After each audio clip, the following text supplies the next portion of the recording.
אני אגב בטוח שיש יותר, תודה, לא את כולם... לא את כולם חשפתי. טוב, תודה רבה לכם על הדברים האלה. תודה רבה. קשה להאמין, אבל, או שאני לא מבין, אבל אם אישה וגבר, צריך את שניהם, ירקקו, אז אפשר יהיה לחשוף עשרות מחלות תורשתיות האורבות לנשים בהיריון. על כך אנחנו מבקשים לדבר עם הדוקטור לגנטיקה, נכון? כן. יורם פלוצקי, מנהל GGA. ערב טוב לך. ערב טוב. נתחיל מההתחלה. מה אתם בודקים?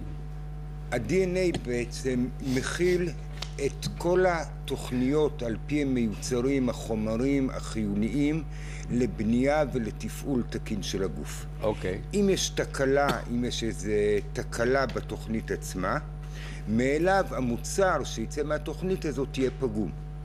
אז ה-DNA בעצם זה התוכנית שעל פי היוצא המוצר בדרך כלל חלבונים. אוקיי, אבל עכשיו מהי ההמצאה של GGA? אוקיי, עוד שתי מילים בהקשר הזה ואני אסביר בדיוק מה ההמצאה של GGA. לגוף יש מערכת גיבוי, מכל גן יש שני עותקים. בדרך כלל, כאשר אחד מהעותקים פגום והעותק השני תקין, ברוב המחלות הגנטיות הכל בסדר. זאת אומרת, יש מצב שאדם יכול להיות בריא אבל נשא של מחלה, זאת אומרת, יש לו גן אחד תקין וגן אחד פגום, ואם שני ההורים הם כאלה, מכל אחד משני הגנים, מכל הורה לתינוק הולך גן אחד, אם התינוק יקבל את הגן הפגום מכל אחד מההורים, התינוק יהיה חולה. טוב, עכשיו בואו נדבר על ההמצאה שלכם, כי זמננו לא בלתי מוגבל. בודקים, אז אתה הגעת מקצרין, לא? המעבדה שלנו נמצאת ליד קצרין, כן, באזור התעשייה קצרין. אוקיי. בעצם בדיקות סקר גנטיות, שזה בדיקות לפני הריון ובמהלך הריון, בודקים נשאות. וכאשר שני ההורים נשאים, בודקים את המחלה שלהם נשאים אצל התינוק. אוקיי. כאשר כל הרעיון הכללי הוא למנוע ככל האפשר היוולדות של תינוקות עם מומים גנטיים. לא בודקים את כל הגנים ולא בודקים את כל המחלות. בואו נראה רגע איך מתבצע, מתי באופן שכיח, באופן זמין, ההמצאה שלכם היא יעילה. מתי משתמשים בה בכלל? מתי נחוס לה? הבדיקה אישה בהיריון, בוא נלך בסיפור. אישה בהיריון, ואז? אז אישה לפני ההיריון. לפני ההיריון, גם האישה וגם האיש, שניהם עושים בדיקת נשאות. על ידי יריקה. או יריקה או דם, זה לא משנה, DNA נמצא בכל התאים של הגוף והוא זהה. או ירק וירקה.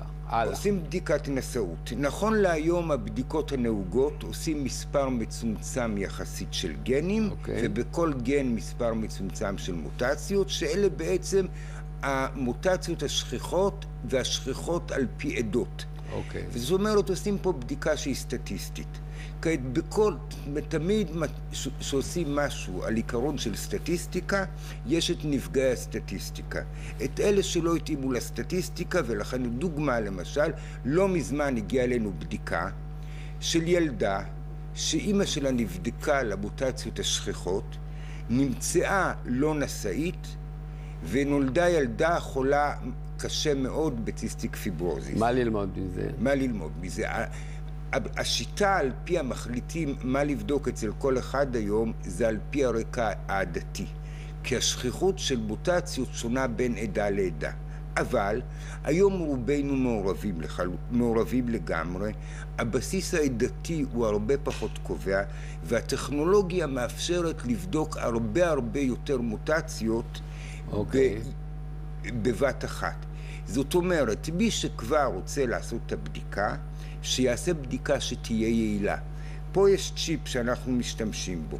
על הצ'יפ הזה אפשר לבדוק פה 96 דוגמאות של 96 אנשים. זאת אומרת, 96 אנשים צריכים לתת רקיקות, אבל מה הקשר בין אחד לשני?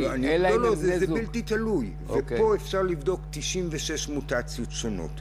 זאת אומרת, בצ'יפ כזה, בבדיקה אחת, אפשר לבדוק קרוב ל10,000 מוטציות, של 96 אנשים שונים. לכל אדם בודקים 90 מוטציות ב-42 מחלות שונות. זאת אומרת, מי שמבצע את הבדיקה הזאת, הסיכוי שלו ללדת ילד עם מחלה גנטית הוא הרבה יותר קטן פי אלפים מהבדיקות הנהוגות היום. פעם היה מגבלה טכנולוגית, לכן בדקו יחסית מעט מחלות ומעט מוטציות. אתם מציעים פתרון. אנחנו מציעים בדיקה שהיא בדיקה אחת אחידה לכל האנשים, לכל העדות, בישראל. ואתם מציעים שכל מי שבהיריון היא ובן זוגה ייבדקו? עדיף להיבדק. כמה זה עולה? הבדיקה עולה 1,600 שקל. קופת חולים לא משלמת? לא, קופת חולים זה חלק מהעניין. במסגרת סל הבריאות, גם הקודם וגם החדש, יש לא מעט בדיקות סקר שממומנות על ידי הסל. החברה שלנו בשלב זה עדיין לא מקבלת את ההחזר משרד הבריאות, אבל זה בעבודה.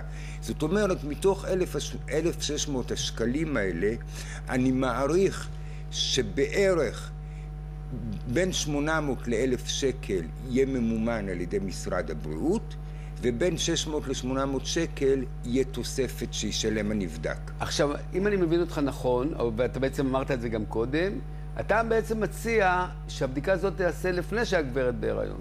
הכי טוב. אפשר גם במהלך ההיריון. בעצם לפני שמתחתנים, או לפני שהם נהיים בני זוג. באוכלוסייה החרדית יש מצב שעושים בדיקות בישיבות ובבתי אולפנה של נשאות גנטית. המידע מגיע לשדכנים, והשדכנים עושים את השידוכים על פי המידע הגנטי. זה יחליף את מי שפיר? סליחה? זה יחליף את בדיקת מי שפיר? לא, זה לא יחליף את מי השפיר, אבל אם עושים, בבדיקת מי שפיר בודקים גם דברים אחרים, בודקים גם דאון סינדרום, שזה לא קשור לזה. אבל במי השפיר, אם יש את המידע על הנשאות, יבדקו רק את אותן מוטציות ששני ההורים נשאים. דוקטור בלוצקי,